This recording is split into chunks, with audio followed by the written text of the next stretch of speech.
Guys ഞങ്ങളിവിടെ അലച്ചിന്തല് വീണു. ഇത് നമ്മളിത് ഇവിടെ വന്നിട്ട് പരിചയപ്പെട്ട മലയാളികളാണ്. ഞാൻ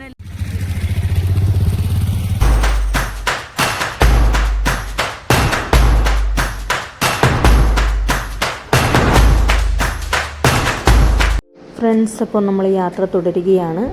ഇപ്പോൾ നമ്മൾ പോകുന്നത് ഒരു വരണ്ടുണങ്ങിയ മലനിരകളൊക്കെ കാണപ്പെടുന്ന ഒരു പ്രദേശത്തൂടെയാണ് കേട്ടോ. നമ്മൾ പോകുന്നതിന് അപ്പുറം ഇപ്പുറവും ഈ കാഴ്ച തന്നെയാണ്. ഈ വൈറ്റ് കളറുള്ള സംഭവം നിങ്ങൾ ശ്രദ്ധിച്ചോ? ഇതിൻ്റെ പേരാണ് എവാപൊറേറ്റ്സ്. ഈ സംഭവം എന്നാന്ന് വെച്ചിട്ടുണ്ടെങ്കിൽ പണ്ട്, അതായത് ദശലക്ഷക്കണക്കിന് വർഷങ്ങൾക്ക് മുമ്പ് ഹിമാലയമൊക്കെ ഇരുന്ന ഈ ഭാഗം കടലിനടിയിലായിരുന്നു എന്നുള്ള കാര്യം നിങ്ങൾക്കറിയാം. അതായത് ഇന്ത്യൻ ടെക്ടോണിക് പ്ലേറ്റും ഏഷ്യൻ പ്ലേറ്റും കൂടെ തമ്മിൽ ഇടിച്ചപ്പോഴത്തേക്കുമാണ് കടൽ പിൻവാങ്ങി അവിടെ മലനിരകൾ ഉയർന്നു വന്നു. അങ്ങനെയാണ് ഈ സംഭവം. അപ്പോൾ അന്ന് കടൽ പിൻവാങ്ങിയപ്പോൾ കുറച്ച് ഭാഗങ്ങളിലൊക്കെ വെള്ളം കെട്ടിക്കിടന്നു. അത് തടാകങ്ങളായി. ആ തടാകങ്ങൾ പിന്നീട് ഇവിടുത്തെ ഈ കാലാവസ്ഥയൊക്കെ അനുസരിച്ച് അത് വറ്റി വരണ്ട് ഉണങ്ങിപ്പോയി. അങ്ങനെ ആ കടലിനടിയിലുള്ള നിക്ഷേപങ്ങളൊക്കെ ഉറഞ്ഞു കൂടിയാണ് ഈ പ്രത്യേകം കളറിൽ, വൈറ്റ് കളറിലും അതുപോലെ തന്നെ ചെറിയ മഞ്ഞ തവിട്ട് നിറത്തിലുമൊക്കെ എല്ലായിടത്തും ഇങ്ങനെ കാണുന്നുണ്ട്. അത് പിന്നെ അതിന് പലതരം രൂപങ്ങളും വന്നു. അതെങ്ങനെയാണെന്ന് വെച്ചിട്ടുണ്ടെങ്കിൽ ഇവിടുത്തെ ഒരു കാറ്റിൻ്റെയും കനത്ത മഞ്ഞൊഴിച്ചയുടെ ഒക്കെ ബലമായിട്ട് പതിയെ എന്താ പറയണേ അത് ഇങ്ങനെ മലയാളത്തിൽ എന്താ സംഭവം പറയല്ലോ, കിട്ടി ഗൈസ്. ആ വാക്ക് ഏതാണെന്ന് വെച്ചാൽ അപരദന പ്രക്രിയ മൂലം ഇത് നല്ല ഭംഗിയുള്ള പല രൂപങ്ങളായി ചെത്തിമിനുക്കിയെടുക്കപ്പെട്ടു. എന്തായാലും നല്ല സുഖകരമായ കാറ്റും തണുപ്പൊക്കെ ആയിട്ടുള്ള ഈ യാത്ര ഉണ്ടല്ലോ, അടിപൊളി വൈബാണ്. നമ്മൾ കാണാത്ത എത്രയോ കാഴ്ചകളാണല്ലേ. പലതരം കാലാവസ്ഥ ഉള്ള സ്ഥലങ്ങളിലൂടെ ഞങ്ങൾ കടന്നുപോയി. വെയിലും മഴയും മഞ്ഞും കാറ്റും. അങ്ങനെ ഈ പർവ്വതങ്ങളൊക്കെ കണ്ടത് നിങ്ങൾക്ക് ഒരേ നിറമല്ലല്ലോ, പല ഷെയ്ഡുകളും പല നിറങ്ങളും ഇല്ലേ. അതിന് കാരണം എന്താണെന്നറിയാമോ? അതായത് ഇതിൻ്റെ ഈ മണ്ണിലുള്ള ധാതു സാന്നിധ്യം കൊണ്ടാണ്. പല ധാതുക്കളുടെയും സാന്നിധ്യം കൊണ്ട് പല കളറിൽ ഇത് കാണപ്പെടും, പല ഷെയ്ഡിൽ ഇത് കാണപ്പെടും. പക്ഷെ നല്ല ഭംഗിയില്ല. അങ്ങനെ എത്ര മനോഹരമായിട്ടാണ് പ്രകൃതി ഇതൊക്കെ ഒരുക്കി വെച്ചേക്കണേ. നോക്കിയ നല്ല ചെത്തി മിനുക്കി നല്ല ഭംഗിയിൽ. എന്താ രസം. ഈ ഓരോ രൂപത്തിനും ഓരോരോ കാരണങ്ങളുണ്ടാവും കേട്ടോ. അതെല്ലാം നമുക്കറിയില്ല.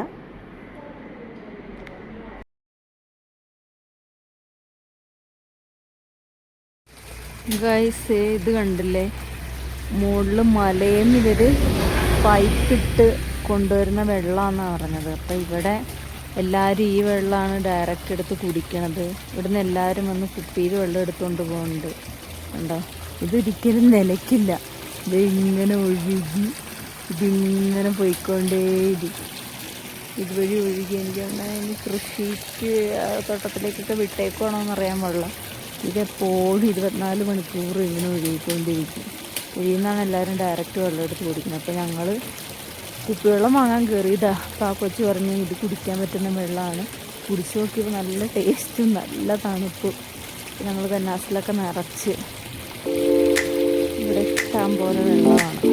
ഫ്രണ്ട്സ്, ഇത് കണ്ടോ, ഇത് നമ്മുടെ സിന്ധു നദിയാണ് ഈ ഒഴുകിപ്പോണേ. നദി എന്നൊക്കെ പറയുമ്പോഴത്തേനും പണ്ട് എൻ്റെ മനസ്സിലുണ്ടായിരുന്ന ഭയങ്കര വീതി കൂടിയ അമണ്ടൻ നദി. പക്ഷേ ഇത് കണ്ട, ഇതിങ്ങനെയല്ല കേട്ടോ. ഇത് പല സ്ഥലങ്ങളിലും വീതി കുറഞ്ഞും കൂടിയൊക്കെ ഒഴുകുന്നു. എന്നാൽ ഇതാണ് നമ്മുടെ എൻ്റെ സങ്കല്പത്തിലുള്ള സിന്ധു നദി ആയിരുന്നില്ല. എന്നാലും ഇതാണ് സിന്ധു നദി. ഇപ്പോൾ വെള്ളം നല്ല കൂടുതലുണ്ട്, നല്ല ഒഴുക്കുണ്ട്. കാരണം വെയിലൊക്കെ ആകുമ്പോഴത്തേക്കും മഞ്ഞക്കുരുകി ഒത്തിരി ക്വാണ്ടിറ്റിയിൽ വെള്ളം വരും. ആ ടൈമിലാണ് ഇങ്ങനെ നന്നായിട്ട് കുത്തി ഒലിച്ചു പോകുന്നത്. എന്നാൽ നമ്മൾ അതിരാവിലെയൊക്കെ വരുവാണെങ്കിൽ ഇത്ര ഒഴുക്കൊന്നും ഉണ്ടാകത്തില്ല കേട്ടോ. ഇത് കലങ്ങി മറിഞ്ഞ് ഒഴുകുന്നത്.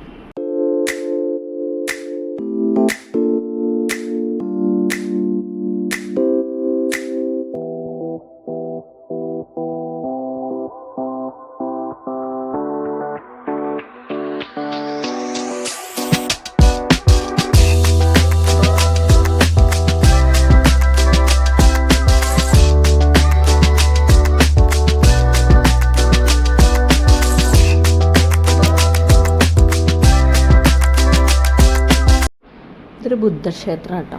നമ്മുടെ ടെൻഷൻ്റെ ഇടയിലും നമുക്കിത് കാണുമ്പോൾ മനസ്സിൽ വല്ലാത്തൊരു ആശ്വാസവും സന്തോഷമൊക്കെ. ടെൻഷൻ എന്ന് പറയുമ്പോഴത്തേനും യാത്ര മുഴുവൻ ടെൻഷനാണെന്നല്ല കേട്ടോ. നമുക്ക് അറിയാത്ത ദേശവും അറിയാത്ത വഴികളും പിന്നെ ഭയങ്കരമായിട്ട് അപകടകരമായ വഴികളൊക്കെ കാണുമ്പോൾ മനസ്സിനൊരു ചങ്കിടിപ്പ് തോന്നുമല്ലോ സ്വാഭാവികമായിട്ടും. അങ്ങനെ ഇടയ്ക്കിടയ്ക്ക് കുറേശ്ശെ ടെൻഷൻ വരാറുണ്ട്. എന്നാലും ഇതൊക്കെ കാണുമ്പോൾ അതങ്ങ് മറക്കും. ആക്ച്വലി എന്നെക്കാളും ഭാഗ്യം ഈ കൊച്ചിനാണ്. ഞാനാണെങ്കിൽ ഭൂരിഭാഗം കാഴ്ചയോടെ ഈ ക്യാമറയ്ക്കകത്തൂടെയാണ് കാണുന്നത്. പക്ഷേ ഈ കൊച്ചോ ഇതൊക്കെ കണ്ണ് തുറന്ന് നല്ല സന്തോഷമായിട്ട് മനസ്സ് നിറഞ്ഞ് കാണണം. ഞാൻ എപ്പോഴും പറയും, എനിക്ക് ഈ ക്യാമറയും കൊണ്ട് പിടിച്ചിരുന്നത് എനിക്കിതൊന്നും ഫുൾ കാണാൻ പറ്റുന്നില്ല, ഇതിൻ്റെ ഈ ചെറിയ സ്ക്രീനിൽ കൂടെ ഞാൻ കാണുന്നത്. അവൻ എപ്പോഴും ലഹള കൂടും. പക്ഷെ വേറെ വഴിയില്ലല്ലോ, ഞാൻ തന്നെയാണല്ലോ ക്യാമറാമാൻ്റെ ക്യാമറ വീഡിയോ എടുക്കൽ കണ്ടുണ്ടല്ലോ, സൂപ്പർ.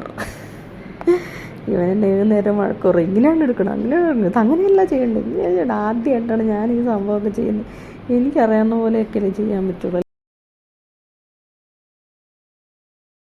അപ്പോൾ നമ്മൾ ഷൂട്ട് ചെയ്യാൻ പറ്റാതെ വിട്ട് ഒത്തിരി കാഴ്ചകളുണ്ട് കേട്ടോ. കാരണം നമുക്ക് സ്പേസ് തീർന്നുകൊണ്ടിരിക്കുമായിരുന്നു. അപ്പോൾ രക്ഷയുണ്ടായില്ല. കാരണം അഡ്ജസ്റ്റ് ചെയ്ത് കുറേ കാര്യങ്ങളൊക്കെ ഡിലീറ്റ് ചെയ്ത് കളയേണ്ട വന്നു. എന്നാലും ഒത്തിരി കാര്യങ്ങളൊക്കെ അത് നമ്മുടെ കണ്ണിലെടുത്തുകൊണ്ട് പോരേണ്ടി വന്നു എന്ന് പറയാം.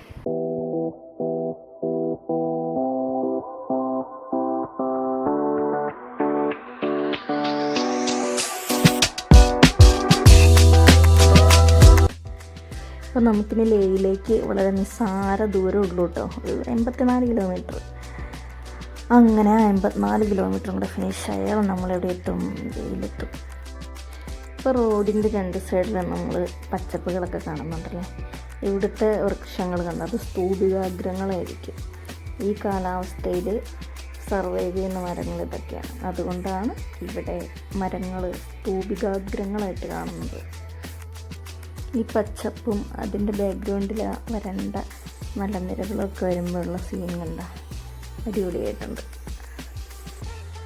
അങ്ങനെ നമ്മൾ ഒറ്റയ്ക്ക് പറക്കുന്ന പക്ഷികളെ പോലെ പറന്നു പോകാമെന്ന് പറയാം. നമ്മളിങ്ങോട്ട് വന്നപ്പോഴത്തേനും നമ്മളധികം ഇതുപോലെ നമ്മളെപ്പോലെ യാത്ര പോകുന്ന അധികം ആളുകളെയൊന്നും കണ്ടില്ല കേട്ടോ. പ്രത്യേകിച്ച് മലയാളികളെ നമുക്ക് ആരെയും തന്നെ മീറ്റ് ചെയ്യാൻ പറ്റിയില്ല. ഈ കൊച്ചു പറഞ്ഞത് ഈ സീസൺ ഇവിടെ വരുന്ന സീസണാണ്, ഇഷ്ടം പോലെ മലയാളികൾ നമുക്ക് കാണാൻ പറ്റും എന്നൊക്കെ പറഞ്ഞു. പക്ഷേ ഞങ്ങളാരെയും മീറ്റ് ചെയ്തില്ല. പോകെ കാണാമായിരിക്കും. അവിടെ ലേയിലേക്കൊക്കെ ചെന്ന് കഴിയുമ്പോഴത്തേക്കും ഒത്തിരി പേരെ നമുക്ക് കാണാൻ പറ്റുമായിരിക്കും. പക്ഷെ വരുന്ന വഴികളിലൊന്നും അധികം ആളുകളെ ഒന്നും മീറ്റ് ചെയ്യാൻ പറ്റിയില്ല. പിന്നെ നമ്മൾ മറ്റ് സ്റ്റേറ്റുകളിൽ കൂടെ കടന്നു പോകുന്നപ്പോഴാണേലും നമ്മൾ പോകുന്നതൊക്കെ അത്യാവശ്യം റൂറൽ ഏരിയ ടച്ച് ചെയ്ത് പോകുന്ന രീതിയിൽ നമ്മൾ പോകുന്നത്. അപ്പോൾ പിന്നെ നമുക്ക് ഒട്ടും ട്രാവലേഴ്സിനെ ഒന്നും മീറ്റ് ചെയ്യാൻ പറ്റിയില്ല. അപ്പോൾ നമ്മൾ ഏതോ ഗ്രാമവഴികളിലൂടെയൊക്കെ കയറി ഇറങ്ങിയാണ് പോകുന്നത്. അപ്പോൾ അതിൻ്റേതായ ഒരു സൗന്ദര്യം വേറെ തന്നെയായിരുന്നു. അതൊക്കെ നമുക്ക് കാണാൻ പറ്റി. നമ്മൾ ഹൈവേ കൂടെ അല്ല അധികം പോകുന്നത്. അതുകൊണ്ടായിരിക്കും പിന്നെ ഒത്തിരി പേരെയൊന്നും കാണാൻ പറ്റാതിരുന്നത്. ബുദ്ധസ്തൂപങ്ങൾ കണ്ട ഒരു സമാധാനത്തിൻ്റെയും ഐശ്വര്യത്തിൻ്റെയും ഒക്കെ പ്രതീകം എന്ന് പറഞ്ഞ പോലെ അല്ലേ. ഇതൊക്കെ നമുക്കിവിടെ മാത്രം കാണാൻ പറ്റുന്ന കാഴ്ചകളാണ്. ഇനി കുറേ ട്രാവലേഴ്സിനെ കണ്ടു. അവർ നമ്മളെ കൈവക്കി കാണിച്ചു. ഭാഷ ഏതും ആകട്ടെ, ദേശം ഏതും ആകട്ടെ.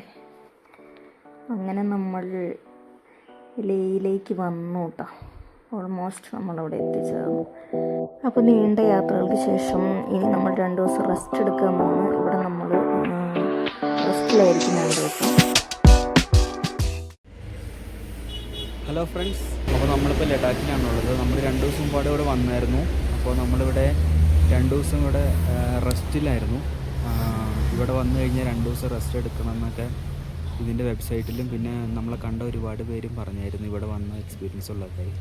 അപ്പോൾ നമ്മളതേ ഫോളോ ചെയ്തു. അപ്പോൾ നമ്മളിപ്പോൾ പോണത് കറുത്തുംകുള ആൻഡ് നുബ്ര വാലിയിലേക്കാണ്.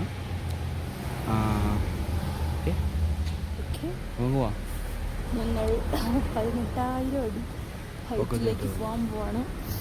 അപ്പോൾ അതിൻ്റെ മുന്നൊരുക്കമായിട്ട് ഞങ്ങൾ 2 ദിവസം റെസ്റ്റ് ആയിരുന്നു. ആകെ മേലാസകലം വലിഞ്ഞീറി പൊട്ടിയൊക്കെ ഇരിക്കുക. എന്തായാലും നമുക്ക് മുന്നോട്ട് വെച്ചാൽ മുന്നോട്ട് തന്നെ. നമ്മളിപ്പോൾ ബ്രേക്ക്ഫാസ്റ്റിനും പിന്നെ ഉച്ചക്കത്തേക്കൊക്കെ കൂട്ടി കുറച്ച് റൊട്ടി വാങ്ങണം, അതിന് വേണ്ടി വന്നേക്കും കേട്ടോ. ഇത് ഈ ഏരിയ റൊട്ടി കിട്ടുന്ന ഏരിയയാണ്. നമുക്ക് ഈ ചേട്ടൻ ഇന്ന് റൊട്ടി വാങ്ങാം.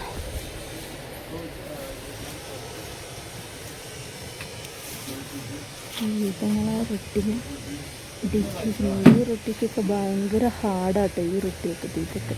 ഇപ്പോൾ റൊട്ടിക്ക് ഈ ചായയിൽ മുക്കിത്തുന്നതെന്നൊക്കെ ചേട്ടൻ പറഞ്ഞത്. ഇതാണ് നമ്മുടെ റൊട്ടി. ഭയങ്കര അങ്ങണ്ട റൊട്ടി കേട്ടോ, അടിയുള്ള റൊട്ടി.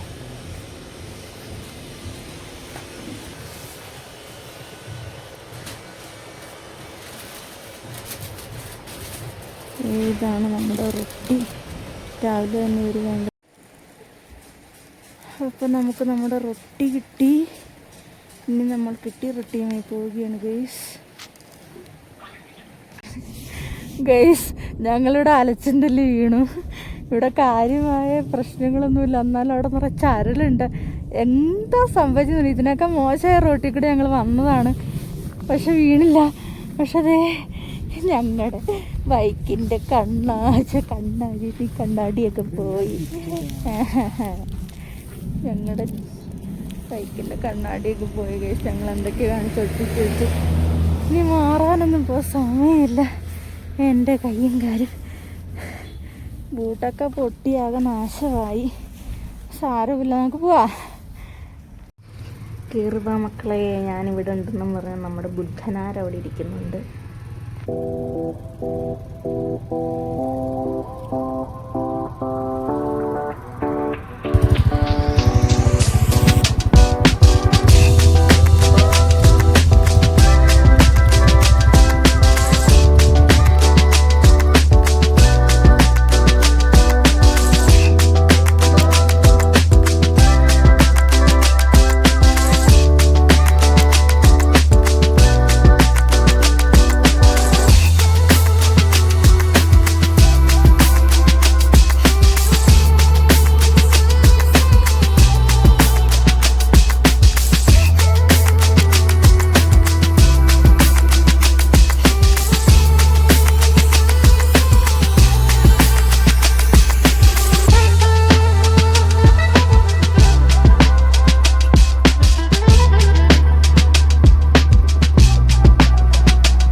ഫ്രണ്ട്സ്, അവസാനം നമ്മൾ ഖർദുംലയിൽ എത്തിച്ചേർന്നു.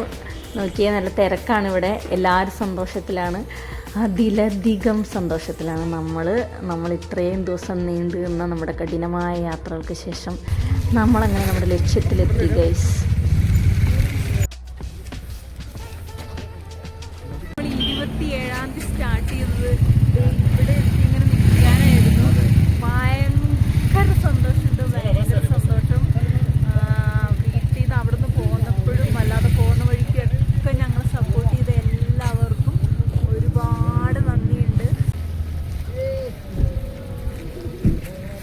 ചേച്ചിക്ക് സന്തോഷമായി ഗൈസ്. കുറച്ച് മലയാളികളൊക്കെ ഉണ്ടല്ലോ. നമ്മളിത് ഇവിടെ വന്നിട്ട് പരിചയപ്പെട്ട മലയാളികളാണ്. ഞാൻ എല്ലാ ദിവസവും പരാതി പറയുന്നു മലയാളികളെ കാണുന്നില്ല എന്ന്. ഇവരെ കണ്ടപ്പോൾ എനിക്ക് ഭയങ്കര സന്തോഷമായിട്ടോ. മലപ്പുറമാണ്. ഞങ്ങൾ കേരളത്തിൽ നിന്ന് വൈഡ് ചെയ്ത് വരികയാണ്. തിരിച്ച് ഞങ്ങൾ അവിടുത്തെ പരിപാടി കഴിഞ്ഞു. നമ്മൾ തിരിച്ച് കേരളത്തിലോട്ട് പോകും. ബൈ. നമുക്ക് നേരത്തെ തോന്നി ചേച്ചിക്ക് ഞങ്ങളുടെ ബൈക്കിൽ കയറിയിരുന്നൊരു ഫോട്ടോ എടുക്കണം എന്ന് പറഞ്ഞ് പിള്ളേരൊരാഗ്രഹം പറഞ്ഞാൽ നമ്മളങ്ങ് നടത്തി കൊടുക്കണമെന്നാണല്ലോ. നിങ്ങൾക്ക് സാധിക്കുമെങ്കിൽ നിങ്ങൾ നടത്തി കൊടുക്കുക.